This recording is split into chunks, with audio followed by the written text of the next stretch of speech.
Hi guys, welcome back to my channel. मैं हूं Nitesh. Guys, आज की जो वीडियो होने वाली है वो एक मच रिक्वेस्टेड वीडियो है। आप में से बहुत बहुत सारे लोगों की मेरे पास रिक्वेस्ट आई थी कि आपको फॉर्म ITR 2 के बारे में एक डिटेल वीडियो चाहिए। सो फाइनली गाइस, आज की इस वीडियो में आपको ये बताने वाला हूं कि आप किस तरीके से अपना ITR 2 फॉर्म कंप्लीटली फिल कर सकते हैं। इसके लिए ये एक लाइव डेमो वीडियो होने वाली है।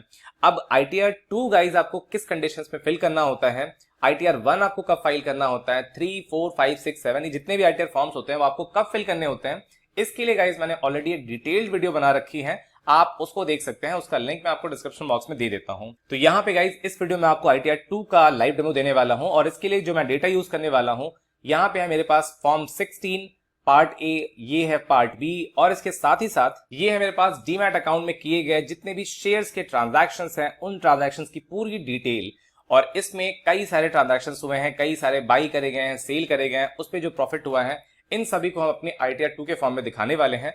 और इसके साथ ही साथ यहाँ पे जो ये चार्जेस वगैरह लगाए गए हैं इनको किस तरीके से एडजस्ट करने वाले हैं हम अपने ITR में, ये मैं आपको दिखाने वाला हूँ। कंप्लीटली लाइव फिल करके दिखाऊंगा और इसके बारे में आपको डिटेल में भी बताऊंगा कि आपको ये चीजें क्या होती हैं और इसको आप किस तरीके से रीड कर सकते हैं।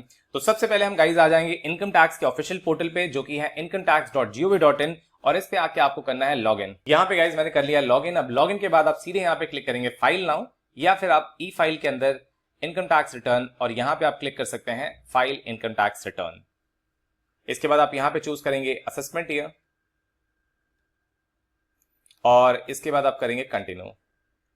कंटिन्यू के बाद आप ऑनलाइन सबमिशन के लिए प्रोसीड करेंगे और यहाँ पे आप क्लिक करेंगे स्टार्ट न्यू फाइलिंग। इसके बाद आपको चूज करना है कि आप इंडिविजुअल है, HUF या फिर कोई अदर है। तो यहाँ पे इंडिविजुअल SSC है तो इंडिविजुअल पे क्लिक करके कंटिन्यू करेंगे।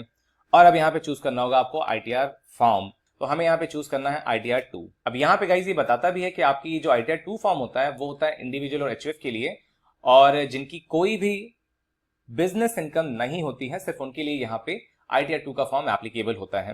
तो अगर फॉर्म्स के बारे में आपको डिटेल में जानना है गाइस, तो उस वीडियो का लिंक मैंने डिस्क्रिप्शन बॉक्स में दे दिया, आप उसको देख लेंगे तो आपके जितने भी फॉर्म्स होते हैं उन सबके बारे में आपको अच्छी खासी क्लैरिटी हो जाएगी। तो यहाँ पे आप ITR 2 को चूज करके प्रोसीड करेंगे और यहाँ पे क्लिक करेंगे लेट्स गेट स्टार्टेड। अब यहाँ पे आपको बताना होता है कि आप रिटर्न की फाइलिंग क्यों कर रहे हैं। सबसे पहला ऑप्शन इसमें ये होता है कि आपकी जो इनकम है वो बेसिक एग्जेम्पशन लिमिट से ऊपर है।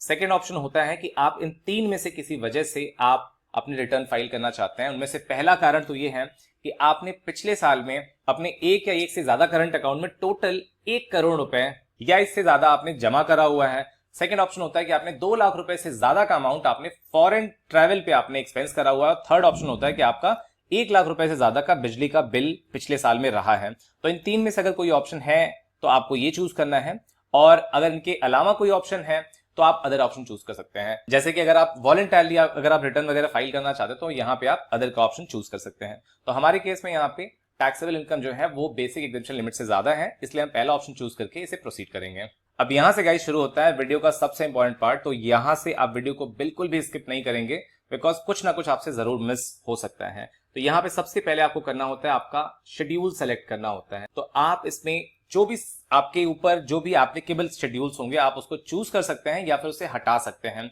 अब जनरल शेड्यूल जो होता है वो सिर्फ एक होता है जिसमें आपको जनरल इंफॉर्मेशन देनी होती है। इसके अलावा यहाँ पे आप देखेंगे तो इनकम शेड्यूल, इसमें 5 शेड्यूल हैं जो आपके चूज किए गए हैं। अब यहाँ पे जो इनकम का शेड्यूल होता है उसमें टोटल 5 शेड्यूल सेलेक्ट करे गए हैं। तो आप इस पे अगर क्लिक करेंगे तो यहाँ पे आप नीचे देखेंगे तो वेरियस टाइप ऑफ इनकम्स यहाँ पे आ रही होंगी। तो आपके ऊपर जो कोई भी एप्लीकेबल हो आप उसको यहाँ पे सेलेक्ट करेंगे, और अगर कोई एडिशनल शेड्यूल है जो कि ऑलरेडी सेलेक्टेड है तो आप उसे हटा भी सकते हैं। अब जैसे कि मैंने इस SSC के केस में बताया कि इनकी यहाँ पे फॉर्म 16 है हमारे पास, और साथ ही साथ यहाँ पे इनकी शॉर्ट टर्म कैपिटल गेन आ रही है। इसके अलावा इनकी कोई और इनकम नहीं है, यानी कि हाउस प्रॉपर्टी से कोई इनकम नहीं है या फिर कोई लॉन्ग टर्म कैपिटल गेन नहीं है। साथ ही साथ इनका कोई भी अदर इनकम वगैरह नहीं है। तो इस केस में हम यहाँ पे जितने भी एडिशनल शेड्यूल्स होंगे उन सभी को हटा लेंगे। अब यहाँ पे सैलरी का शेड्यूल होना चाहिए, बिकॉज हमारे पास फॉर्म 16 है। SSC की इनकम सैलरी से भी आ रही है। हाउस प्रॉपर्टी की कोई इनकम नहीं है तो यहाँ पे हाउस प्रॉपर्टी को हम अनटिक ही रहने देंगे। इसके बाद कैपिटल गेन से यहाँ पे इनकम हो रही है, इसलिए हम यहाँ पे शेड्यूल ऑफ कैपिटल गेन को सेलेक्ट कर लेंगे। इसके बाद यहाँ पे सेक्शन 112A वाली यानी कि लॉन्ग टर्म कैपिटल गेन कोई अगर है तो उस केस में आप इस शेड्यूल को सेलेक्ट करेंगे। हमारे केस में यहाँ पे कोई भी लॉन्ग टर्म कैपिटल गेन नहीं है तो इसको मैं अनटिक कर दूंगा। अगर आपके केस में कोई लॉन्ग टर्म कैपिटल गेन होता तो आप इसको टिक रहने देंगे और उसमें जाकर के आप अपनी डिटेल्स वगैरह फिल करेंगे। ये जो लॉन्ग टर्म कैपिटल गेन है सेक्शन 112A वाला, ये आपका स्पेसिफाइड सिक्योरिटी से होता है। मोटा मोटा आप तौर पे कह सकते हैं कि ये आपकी जो शेयर्स वगैरह से सेल परचेज होती हैं, अगर उस पर आपका कोई लॉन्ग टर्म कैपिटल गेन हुआ है तो वो कवर होता है सेक्शन 112A में, और उस केस में आपको इस शेड्यूल को चूज करना है। साथ ही साथ शेड्यूल अदर सोर्सेस, यहाँ पे कोई अगर अदर इनकम आ रही होती है तो उस केस में इसको यहाँ पे टिक करते हैं, लेकिन यहाँ पे अदर सोर्स से कोई इनकम नहीं है तो मैं इस शेड्यूल को भी अनटिक करने वाला हूं। तो इसी तरीके से गाइज आप सारे शेड्यूल्स को चेक करते चले जाएंगे कि आपके लिए कौन कौन से शेड्यूल यहाँ पे एप्लीकेबल होने वाले हैं। आप उन सभी को यहाँ पे चूज करते जाएंगे, जो एक्स्ट्रा शेड्यूल होंगे आप उन सभी को यहीं पे अनटिक कर लेंगे। ये पेज गाइज यहाँ पे बहुत इंपॉर्टेंट है, बिकॉज अगर आप अननेसेसरी शेड्यूल्स को यहाँ पे टिक करते हैं तो आपको फॉर्म आपका बहुत ज्यादा लेंदी हो जाएगा, तो आपको फाइल करने में ITR 2 काफी प्रॉब्लम आ सकती है। तो ये तो गाइज हुआ इनकम का शेड्यूल। अब इसके बाद आती है डिडक्शंस की बात। डिडक्शंस में यहाँ पे 2 शेड्यूल्स हैं जो कि सिलेक्टेड हैं, तो इसमें भी आपको देखना है कि आपके ऊपर कौन कौन से शेड्यूल एप्लीकेबल हैं, आपको वो चूज करने हैं। यहाँ पे 4 शेड्यूल दिए गए हैं। सेक्शन 80G यानी कि डोनेशंस वाला, अगर आपका कोई डोनेशंस वगैरह है तो उस केस में आप इसको टिक करेंगे। साथ ही साथ यहाँ पे 80GG है, साइंटिफिक रिसर्च वगैरह के लिए आपने अगर कोई डोनेशन दिया है तो उस केस में आप इसको टिक करेंगे। ऐसा हमारे केस में कुछ भी नहीं है। शेड्यूल 80D होता है आपका मेडिक्लेम के लिए।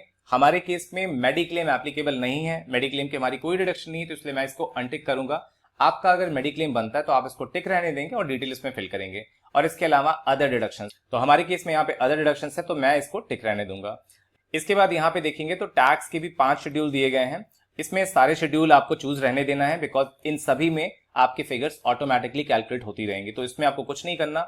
इसके बाद यहाँ पे अदर्स में भी 5 शेड्यूल यहाँ पे ऑलरेडी सिलेक्टेड हैं और ये शेड्यूल्स आप हटा नहीं सकते।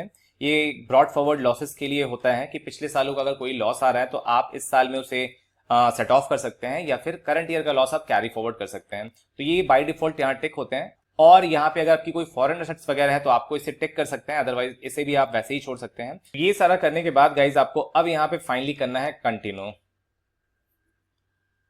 यहाँ पे आप करेंगे कंटिन्यू और अब यहाँ पे आपसे कुछ क्वेश्चन पूछे जाएंगे, आप उन सभी के आंसर देते चलेंगे।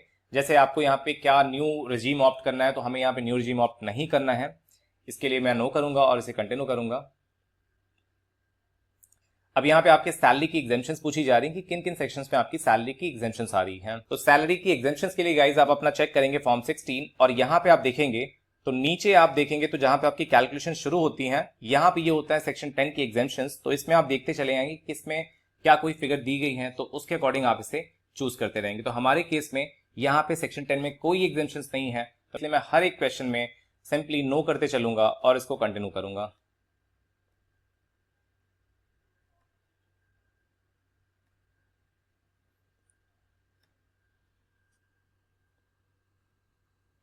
और इसके बाद यहाँ पे आपको डिडक्शंस की अपनी डिटेल देनी होती है, तो इनमें आप डिडक्शंस को अपने फीड करेंगे। कुछ डिडक्शंस यहाँ पे बाय डिफॉल्ट ले रहा है फॉर्म 16 से, तो आप उसको चेक कर लेंगे और उसके अलावा अगर आपकी कोई डिडक्शंस हो तो उसको आप फीड करेंगे और सारा कुछ करने के बाद आप इसे यहाँ करेंगे कंटिन्यू। तो इस तरीके से आप सारी इन्फॉर्मेशन फीड कर सकते हैं, लेकिन अगर आप चाहें तो आप सीधे इन क्वेश्चंस को स्किप भी कर सकते हैं। आप डायरेक्टली ये सारी इन्फॉर्मेशन जो यहाँ पे भरी जा रही है, ये सारी इन्फॉर्मेशन आप डायरेक्टली शेड्यूल्स में ही भर सकते हैं। तो मैंने यहीं पे सारे क्वेश्चंस को जो भी एप्लीकेबल था उसे यस नो कर लिया है। अब इसके बाद मैं यहाँ पे करने वाला हूं कंटिन्यू। कंटिन्यू करने के बाद गाइज आप देखेंगे तो अब आपके यहाँ पे शेड्यूल्स स्टार्ट हो चुके हैं। जितने शेड्यूल्स आपने चूज करे हैं वो सारे शेड्यूल यहाँ पे आ रहे हैं। काफी अच्छा खासा लंबा फॉर्म है, तो इसको बड़े आराम से देखना है आपने और एक एक करके मैं आपको इसे दिखाते चलूंगा। सबसे पहले आपकी आती है जनरल इन्फॉर्मेशन, तो इस पे आपको करना है क्लिक और यहाँ पे आप पहले ही एक्सपैंड ऑल पे क्लिक कर लेंगे तो ये नीचे आपकी जितनी भी इंफॉर्मेशन होगी वो सारी आपको एक साथ ओपन हो जाएगी। तो आप इसे चेक करते चलेंगे और जो भी चीजें आपके ऊपर एप्लीकेबल हैं वो आप इसे सेलेक्ट करेंगे। अब यहाँ पे आपसे रेजिडेंशियल स्टेटस पूछा गया है, तो ये आपको बताना है। हमारे केस में यहाँ पे रेजिडेंट है तो इसे रेजिडेंट चूज करूंगा और कंडीशन फॉर रेजिडेंशियल स्टेटस ये आपको बताना है। तो ये एक नॉर्मल रेजिडेंट है, तो उस केस में ये पहला ऑप्शन चूज करेंगे कि आप 182 दिन या उससे ज्यादा आप इंडिया में रहे हैं। इसके बाद यहाँ पे ये पूछा था कि क्या आप पे 115H सेक्शन एप्लीकेबल है, तो हमारे केस में ऐसा कुछ नहीं है। पोर्टुगीज सिविल कोड ये भी एप्लीकेबल नहीं होता। डिटेल ऑफ रिप्रेजेंटेटिव एसएससी ऐसा कुछ भी नहीं है। डायरेक्टरशिप क्या आप किसी कंपनी में डायरेक्टर हैं, तो ऐसा भी हमारे यहाँ पे नहीं है। अनलिस्टेड इक्विटी शेयर आप अगर कोई होल्ड करते हैं तो आप उसको यहाँ पे यस कर सकते हैं। हमारे केस में सारे भी जो भी शेयर्स हैं वो सारा कुछ डीमैट अकाउंट के थ्रू होल्ड है, तो यहाँ पे अनलिस्टेड हमने कुछ भी होल्ड नहीं करा है, तो इसे हम नो करेंगे। और इन सभी को यहाँ पे फीड करने के बाद हम इसे करेंगे सेव। अब इसके बाद गाइज यहाँ पे आती है बैंक डिटेल्स की बारी। अब बैंक में यहाँ पे आपका ये जो बैंक अकाउंट होना चाहिए आपका वो वैलिडेट जरूर होना चाहिए। अब इस केस में देखेंगे आप तो वैलिडेशन यहाँ पे नहीं हो सकता, ऐसा लिख के आ रहा है, तो हम इस अकाउंट को यहाँ पे इसमें रिफंड नहीं ले सकते, तो हमें यहाँ पे एक दूसरा अकाउंट ऐड करना पड़ेगा। अब यहाँ पे देखिए बैंक अकाउंट ऐड करने के बाद यहाँ पे अभी वैलिडेशन इज इन प्रोग्रेस लिखा हुआ आ रहा है। अब यहाँ पे गाइस फॉर्म में आगे बढ़ने के लिए ये आपको जरूरी होता है कि आप किसी एक अकाउंट को नॉमिनेट फॉर रिफंड जरूर करें। तो अगर आप इसे नॉमिनेट फॉर रिफंड नहीं करते तो आप जब जैसे ही इसे कंफर्म करेंगे तो आपको ये एरर शो करेगा। तो आप एक अकाउंट को नॉमिनेट कर दीजिए और उसके बाद आप कंफर्म करके अपने बाकी के शेड्यूल्स जो हैं उन सबको फीड कर सकते हैं। तो यहाँ पे गाइस आप देख सकते हैं कि ये जनरल इन्फॉर्मेशन कंफर्म्ड हो गई। अब आते हैं हम शेड्यूल नंबर 2 यानी कि शेड्यूल सैलरी पे। तो अब गाइस मैंने यहाँ पे ओपन कर लिया है शेड्यूल सैलरी और इसमें हम अपनी सैलरी की डिटेल्स फीड करने वाले हैं। सबसे पहले आप यहाँ पे क्लिक करेंगे ऐड डिटेल्स ऑफ ब्रेकअप और उसके बाद आप अपनी सैलरी की डिटेल्स 1 by 1 फीड करते चले जाएंगे। यहाँ पे सबसे पहले आपको अपने एम्प्लॉयर की डिटेल्स फीड करनी पड़ेगी। Name of the employer, tan of the employer, जो कोई भी इंफॉर्मेशन यहाँ पे चाहिए होगी वो सब आपको मिल जाएगा आपके फॉर्म 16 से। ये होती है एम्प्लॉयर की डिटेल्स। तो यहां से आप अपनी इंफॉर्मेशन एम्प्लॉयर की लेंगे और उसे आप यहाँ पे अकॉर्डिंगली फीड करने वाले हैं। इसके बाद आप यहाँ पे चूज करेंगे नेचर ऑफ एम्प्लॉयर, जो कि हमारे केस में अदर है, और यहाँ पे नीचे आप देंगे सैलरी की ब्रेकअप। अब यहाँ पे देखेंगे आप तो सैलरी एज पर सेक्शन 17(1) पहला तो ये है, सेकंड में है वैल्यू ऑफ परक्विजिट्स, यानी कि जितनी भी परक्विजिट्स वगैरह मिली होंगी उन सभी को आपको यहाँ पे फीड करना है। ब्रेकअप आप यहाँ पे दे सकते हैं कंप्लीट। और तीसरा पार्ट होता है यहाँ पे प्रॉफिट इन लिeu ऑफ सैलरी।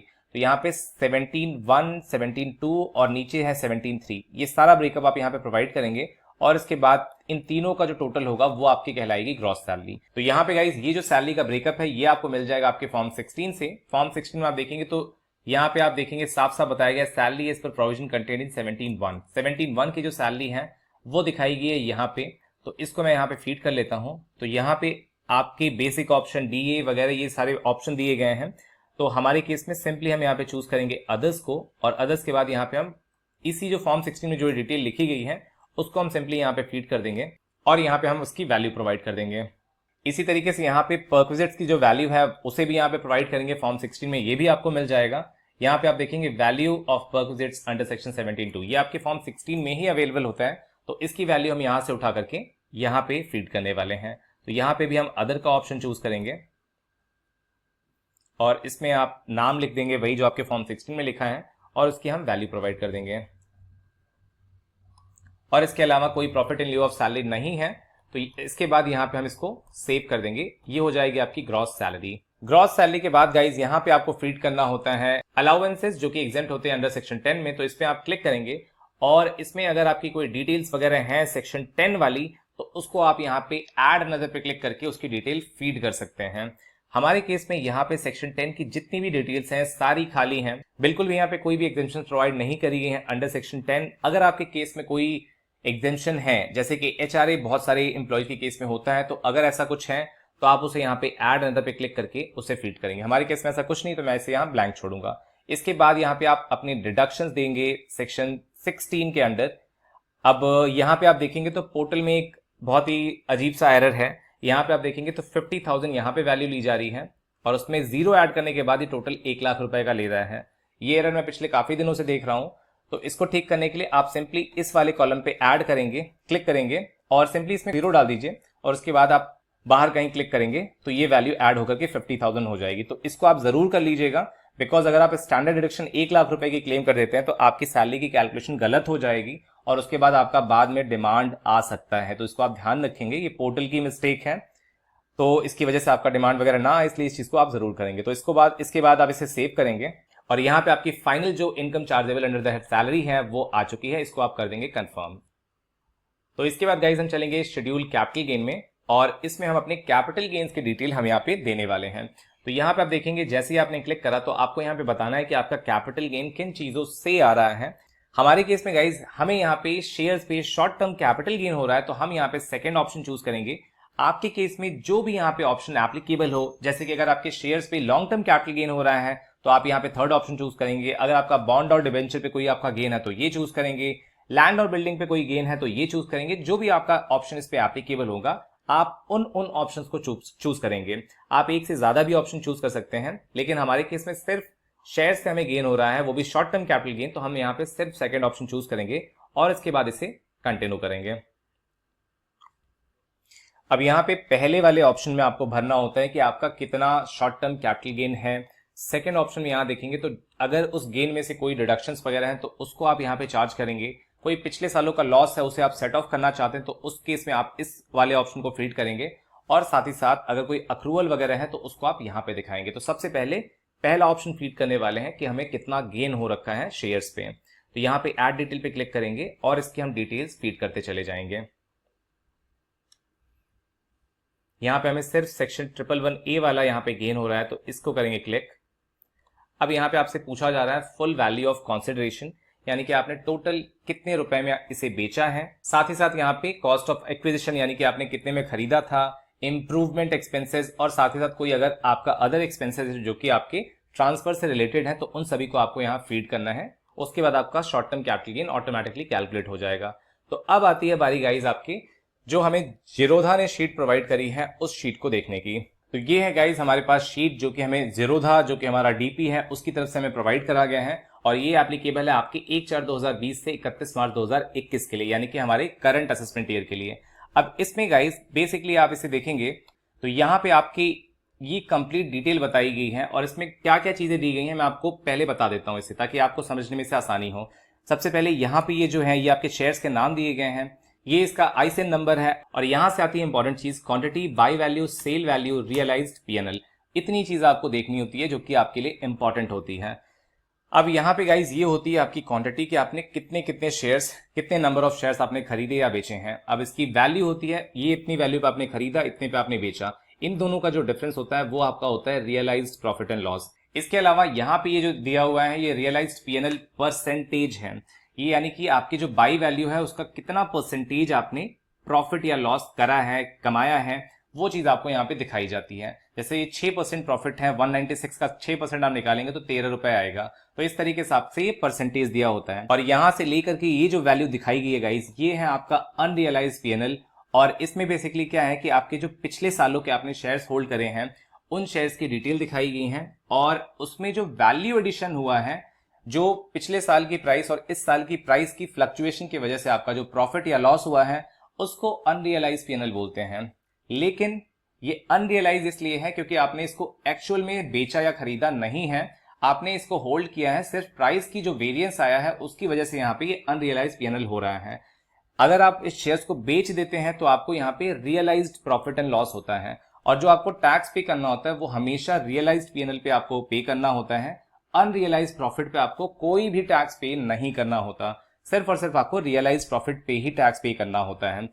तो ये तो बात हुई गाइस कि आपको इसमें क्या क्या चीजें देखनी होती हैं और आपको किस तरीके से समझनी है। अब हमें जो यहाँ पे पोर्टल में जो फीड करना है, हमें चाहिए फुल वैल्यू ऑफ कंसिडरेशन, यानी कि जो सेल प्राइस है, कंप्लीट सेल प्राइस है, उसको यहाँ दिखाना है। तो यहाँ पे जो सेल प्राइस है वो ये है, ये कंप्लीट वैल्यू जो होगी पूरे साल की, ये है आपकी सेल प्राइस। तो सबसे पहले हम इस पूरे ही सेल प्राइस को यहाँ पे इसका हम टोटल करने वाले हैं। तो ये आ रहा है इसका टोटल 1,36,132 रुपए का, ये आपका है sale price, full value of consideration. तो इसको हम यहाँ पे फीड करेंगे। अब इसके बाद यहाँ पे पूछा जा रहा है कॉस्ट ऑफ एक्विजिशन, यानी कि आपने कितने में से खरीदा है। तो हम यहाँ पे जितनी भी ये बाई वैल्यू है इन सभी का हम यहाँ पे टोटल करने वाले हैं, तो वो हमारा हो जाएगा टोटल बाई वैल्यू, यानी कि टोटल कॉस्ट ऑफ एक्विजिशन। तो हम इसको भी यहाँ पे टोटल करने वाले हैं। तो ये आ रही है 1,17,797 रुपए। तो ये आपका होगा टोटल कॉस्ट ऑफ एक्विजिशन। तो इसको हम यहाँ पे फीड करने वाले हैं। इसके बाद आपसे पूछा जा रहा है कॉस्ट ऑफ इंप्रूवमेंट, तो ये शेयर्स के केस में इसकी कोई जरूरत नहीं है, इसे जीरो कर देंगे। अब यहाँ पे आता है expenditure Holi and exclusively in connection with transfer. अब ये चीज आपको समझनी है, जब भी आप कोई शेयर का ट्रांजैक्शन करते हैं तो उस पर आपको कुछ चार्जेस भी पे करने पड़ते हैं, जो कि आपका ब्रोकरेज होता है। अब ब्रोकरेज के लिए यहाँ पे कंप्लीट अलग शीट बनाई गई है। आप देखेंगे यहाँ पे डीपी चार्जेस लगाए गए हैं, अलग अलग शेयर्स के लिए यहाँ पे चार्जेस लगाए गए हैं। तो आप इन सारे एक्सपेंसेस का टोटल कर लेंगे, वो आपके हो जाएंगे डीपी चार्जेस। तो इसका भी हम टोटल कर लेते हैं, और ये आ रहा है 750 रुपए 90 पैसे। और इसके साथ ही साथ यहाँ पे आप देखेंगे तो जो आपकी डीमैट अकाउंट मेंटेन करने के जो एनुअल मेंटेनेंस चार्जेस होते हैं वो भी हैं 248 रुपीज का। तो 248 और 750 इन दोनों का ही टोटल करके इसको यहाँ पे हम फीड करने वाले हैं एक्सपेंसेस में। तो इन दोनों का जो टोटल होगा गाइज वो होगा 999, तो 999 को हम एक्सपेंसेस में दिखा देंगे। तो यहाँ पे आप देखेंगे तो आपका जो शॉर्ट टर्म कैपिटल गेन है वो 17,335 का कैलकुलेट हो चुका है। यहाँ पे कोई लॉस कैरी फॉरवर्ड नहीं हो रहा, तो इसमें 0 कर देंगे और इसको हम फाइनली कर देंगे ऐड। अब इसके अलावा हमारी यहाँ पे कोई रिडक्शंस या फिर कोई सेट ऑफ, कोई अप्रूवल वगैरह नहीं है, तो हम इसको फाइनली कंफर्म कर देंगे। ये हमारी शॉर्ट टर्म कैपिटल गेन की फाइनल फिगर होगी, तो इसको हम यहाँ पे करने वाले हैं कंफर्म। अब इसके बाद गाइस जितने भी शेड्यूल्स हैं उसमें बेसिकली कोई इन्फॉर्मेशन तो नहीं है, बिकॉज इनका कोई कैरी फॉरवर्ड लॉस वगैरह नहीं है। स्टिल हमें सारे शेड्यूल्स को ओपन करते जाना है और उनको हम कंफर्म करते चले जाएंगे। तो सबसे पहले इसे खोलते हैं शेड्यूल CYLA। तो यहाँ पे कोई करंट ईयर लॉस वगैरह नहीं है, तो यहाँ पे जितनी इनकम हमारी पहले थी उतनी ही हो जाएगी, तो इसे कंफर्म कर देंगे बस।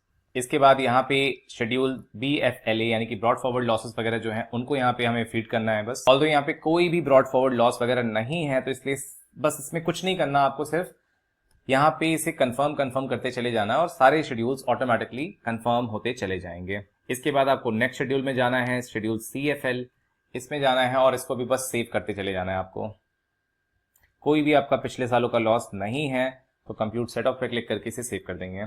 इसके बाद आता है शेड्यूल स्पेशल इनकम, इसको अब ओपन करेंगे। अब ये शेड्यूल गाइस हमारे लिए इंपॉर्टेंट है, बिकॉज आप देखेंगे तो जो शेयर्स पे जो टैक्स रेट होता है वो 15% का होता है, जो कि सेक्शन 111A में दिया गया होता है, और ये स्पेशल रेट ऑफ टैक्स होते हैं, यानी कि इस पे स्लैब रेट एप्लीकेबल नहीं होता। अगर आपकी अदर इनकम आपकी बिलो एग्जेम्पशन लिमिट है, उसके बावजूद अगर आपके शेयर से प्रॉफिट है तो उस पे आपको 15% की रेट से टैक्स देना ही पड़ता है। तो यहाँ पे आप देखेंगे तो स्पेशल इनकम वाले शेड्यूल में यहाँ पे ये आपका जो शॉर्ट टर्म कैपिटल गेन था वो आ रहा है और उस पर 2600 रुपए का टैक्स बनाया गया है। और इसके अलावा यहाँ पे और कोई स्पेशल रेट वाली इनकम हमारी नहीं है, तो सीधे आपको नीचे आना और इसे कंफर्म करना है। इसके बाद आता है शेड्यूल चैप्टर 6A का, यानी कि जो डिडक्शंस की शेड्यूल होते हैं वो आते हैं, तो इसको हम फीड कर लेंगे। जितनी भी डिडक्शंस होंगी हम उसे बारी बारी से यहाँ फीड करेंगे। तो यहाँ पे गाइज ओपन हो चुका है शेड्यूल 6A, जिसमें कि हमें भरनी होती है हमारे डिडक्शंस की डिटेल। तो हमने क्वेश्चन आंसर के फॉर्म में कई सारे डिडक्शंस पहले ही भर दिए थे, वो तो यहाँ पे ऑटोमेटिकली आ गए हैं। इसके अलावा भी अगर आपके कोई डिडक्शंस और बनते हैं तो आप इसे यहाँ पे ऐड अनदर पे क्लिक करके उसे भी ऐड कर सकते हैं। डिडक्शंस फीड करने के बाद हमें फीड करना है शेड्यूल AMT, इसको भी सिर्फ आपको ओपन करना है और कंफर्म करके इसे सेव कर देना है, बिकॉज AMT में यहाँ पे कोई भी कैलकुलेशन नहीं आने वाली। शेड्यूल AMTC में भी सेम करेंगे, इसे ओपन करेंगे और इसकी कोई कैलकुलेशन नहीं है, इसलिए सीधे इसको कंफर्म कर देंगे। इसके बाद यहाँ पे आता है शेड्यूल TI, जिसमें कॉम्पिटिशन ऑफ टोटल इनकम होता है, जो कि एक इंपॉर्टेंट शेड्यूल है। तो इसको यहाँ पे ओपन करेंगे और यहाँ पे टोटल इनकम की कैलकुलेशन वगैरह हम प्रॉपरली इसे चेक करने वाले हैं। तो यहाँ पे आप देखेंगे हमने जो सैलरी फीड करी हुई थी ये यहाँ पे आ चुका है। कैपिटल गेन 17,335 का था, वो आ चुका है। टोटल इनकम यहाँ पे आ चुकी है 5,56,537, और ये स्पेशल रेट से जो टैक्सेबल होने वाला है वो है हमारा short term capital gain. Deductions की डिटेल आ चुकी है, टोटल इनकम आ चुकी है 5,20,670, जो कि डिडक्शन घटाने के बाद है। तो ये सब कुछ देखने के बाद आपको यहाँ पे से करना है कंफर्म। कंफर्म करने के बाद अगला शेड्यूल आता है टैक्स पेड का, जिसमें आपको TDS TCS इन सब की डिटेल भरनी होती है। तो इसको हमें ओपन करेंगे और इसमें हम डिटेल्स प्रॉपरली चेक करेंगे। तो यहाँ पे आपका TDS अमाउंट, TCS अमाउंट सब कुछ आ रहा होता है, आपको सारा कुछ चेक करना है। आपको जो आपका TDS अमाउंट होगा वो आपके फॉर्म 16 में पार्ट A में आपको ऊपर ही मिल जाएगा। यहाँ पे आप देखेंगे ये होता है आपका TDS अमाउंट, और जो कि आपके पोर्टल पे क्लियरली मैच कर रहा है। अगर आपको अपने TDS में कोई डाउट है तो आप इसे फॉर्म 26AS, ये रहा आपका फॉर्म 26AS, यहाँ पे जाकर के आप अपना TDS मैच भी कर सकते हैं। तो हमारे केस में मैंने इसे पहले चेक कर रखा है, तो ये कंफर्म अमाउंट है, तो हम इसे सिंपली प्रोसीड करेंगे और कंफर्म कर देंगे। तो सारे शेड्यूल्स भरने के बाद गाइज अब आता है लास्ट शेड्यूल, शेड्यूल TTI, जिसमें कि टैक्स ऑन टोटल इनकम निकाला जाएगा, यानी कि आपकी जो टोटल इनकम रही है उस पर कितना टैक्स बनता है वो आपको इस फाइनल शेड्यूल में दिखाई पड़ जाएगा। तो इस पे यहाँ पे आपको करना है क्लिक, और यहाँ पे आप देखेंगे तो tax payable on total income जो है वो है 13,399 रुपए, और इसकी डिटेल्स में आप क्लिक करेंगे तो आपको ये पता चलेगा कि जो शेयर्स पे जो टैक्स रहा है वो 15% की फ्लैट रेट से सेपरेट टैक्स लगाया गया, और बाकी इनकम पे आपका स्लैब रेट के अकॉर्डिंग टैक्स लगाया गया। इसके बाद आपका जो रिबेट वगैरह बनता है वो आपको दिया जाएगा, और रिबेट के बाद आपका जो टैक्स पेबल है वो आ गया। इसके बाद आपका 4% का सेस लगाया गया, फिर आपकी टोटल टैक्स लायबिलिटी बन गई, और लास्ट में आपकी जो TDS अमाउंट से इसे रिड्यूस करके आपका ये फाइनल रिफंड अमाउंट आ जाता है। अब इसके साथ ही साथ लास्ट में यहाँ पे ये पूछा जा रहा है कि क्या आपने पिछले साल में फॉरेन में कोई एसेट वगैरह होल्ड करी है या फिर कोई साइनिंग अथॉरिटी आपकी आउटसाइड इंडिया वगैरह इंडिया में थी, तो ऐसा कुछ भी नहीं है, तो इसको सिंपली नो कर देंगे और यहां पे आप प्रीव्यू रिटर्न पे क्लिक करेंगे। प्रीव्यू रिटर्न पे क्लिक करने के बाद आपको इस तरीके का फॉर्म का आपको प्रीव्यू दिखेगा। साइड में यहाँ पे सारे शेड्यूल्स दिए गए हैं, आप हर एक शेड्यूल को आप चाहें तो चेक कर सकते हैं और सारा कुछ यहाँ पे चेक करने के बाद आप यहाँ पे नीचे नेक्स्ट पे क्लिक करेंगे। इसके बाद आपका वेरिफिकेशन पेज आ जाएगा। यहाँ पे आप नीचे आएंगे, इसको टिक करेंगे। फाइनली प्रोसीड टू वैलिडेशन पे क्लिक करने के बाद यहाँ पे गाइज आप देखेंगे तो वैलिडेशन सक्सेसफुल हो चुका है हमारे रिटर्न का। तो अब हम यहाँ पे प्रोसीड टू वेरिफिकेशन पे क्लिक करने वाले हैं। प्रोसीड टू वेरिफिकेशन पे क्लिक करने के बाद यहाँ पे आपसे पूछा जाएगा कि आप अपने रिटर्न को किस तरीके से वेरीफाई करना चाहते हैं। यहाँ पे आपको 3 ऑप्शन मिलता है, ई वेरीफाई नाउ, ई वेरीफाई लेटर और वेरीफाई वाया ITR-V। तो यहाँ पे मैं चूज करने वाला हूँ ई वेरीफाई नाउ और इसके बाद मैं करने वाला हूँ कंटिन्यू। ई वेरीफाई नाउ पे क्लिक करने के बाद यहाँ पे आपको कुछ ऑप्शन मिलते हैं और यहाँ पे आप आधार OTP के थ्रू या फिर DSC के थ्रू या फिर नेट बैंकिंग बैंक अकाउंट के थ्रू, डीमैट अकाउंट के थ्रू EVC जनरेट करके आप इनमें से जो भी तरीका आपके लिए सूटेबल हो उसके हिसाब से आप इसे ई वेरीफाई कर सकते हैं। तो मैं यहाँ पे फर्स्ट ऑप्शन चूज करने वाला हूँ आधार OTP का और इसके बाद मैं यहाँ पे करने वाला हूँ कंटिन्यू। तो यहाँ पे आपसे पूछा जाएगा वैलिडेट करने को, आप इसे अग्री करेंगे और यहाँ पे जनरेट आधार OTP पे क्लिक करेंगे। यहाँ पे आपके आधार वाले रजिस्टर्ड मोबाइल नंबर पे एक OTP आएगा, उस OTP को आपको यहाँ पे इंसर्ट करना होगा। OTP डालने के बाद यहाँ पे क्लिक करेंगे वैलिडेट। वैलिडेट पे क्लिक करने के बाद आपको यहाँ पे मैसेज आएगा कि आपको फाइनल सबमिशन अब करना चाहते हैं आप रिटर्न का, तो इसको आपको करना है यहाँ पे फाइनली सबमिट। सबमिट पे क्लिक करने के बाद गाइज यहाँ पे आप देखेंगे आपको मैसेज आ चुका है that you have successfully filed and verified your return. आपकी रिटर्न यहाँ पे सक्सेसफुली फाइल्ड हो चुकी है और उसको आपने ई वेरीफाई भी कर दिया है। तो अब यहाँ पे आप जब डैशबोर्ड पे आकर के देखेंगे तो यहाँ पे आपको पता चलेगा कि आपकी जो 2021-22 की रिटर्न है वो फाइल्ड सक्सेसफुली हो चुकी है। अब इसके बाद यहाँ पे अब आपकी रिटर्न को प्रोसेस वगैरह होने में थोड़ा टाइम लगेगा, लेकिन आपके एंड से यहाँ पे सारा कुछ काम कंप्लीट हो चुका है। आपको यहाँ पे अब कुछ भी नहीं करना है। सो ऑल राइट गाइज, तो ये थी ITR-2 की कंप्लीट वीडियो। काफी एक लेंदी थोड़ी सी वीडियो हो गई है, लेकिन इसमें मैंने पूरी तरीके से एक्सप्लेन करने की कोशिश करी कि आप किस तरीके से अपने ITR-2 को फाइल कर सकते हैं। अगर आपके पास कोई कैपिटल गेन्स की भी ट्रांजैक्शन है तो उस केस में आप अपनी ITR किस तरीके से फाइल कर सकते हैं। आई रियली होप गाइज ये वीडियो आपको काफी यूजफुल लगी होगी और साथ ही साथ इस वीडियो को गाइज आप लाइक जरूर कर दीजिएगा, अपने फ्रेंड्स के साथ शेयर कर दीजिए। और इसके अलावा अगर आपको रिटर्न फाइलिंग में कोई प्रॉब्लम आती है तो आप हमारी पेड सर्विसेज ले सकते हैं। आपको हमारी कॉन्टैक्ट डिटेल्स आपको डिस्क्रिप्शन बॉक्स में मिल जाएंगे, उस पर आप हमें कॉन्टैक्ट कर सकते हैं। साथ ही साथ गाइज चैनल को अगर अभी तक आपने सब्सक्राइब नहीं किया हो तो चैनल को सब्सक्राइब भी जरूर कर लीजिए ताकि मैं ऐसे ही यूजफुल और बहुत ही इन्फॉर्मेटिव वीडियोस आपके लिए फ्यूचर में ला सकूं। चलिए गाइज, मैं आपसे मिलता हूं नेक्स्ट वीडियो में। Thank you very much.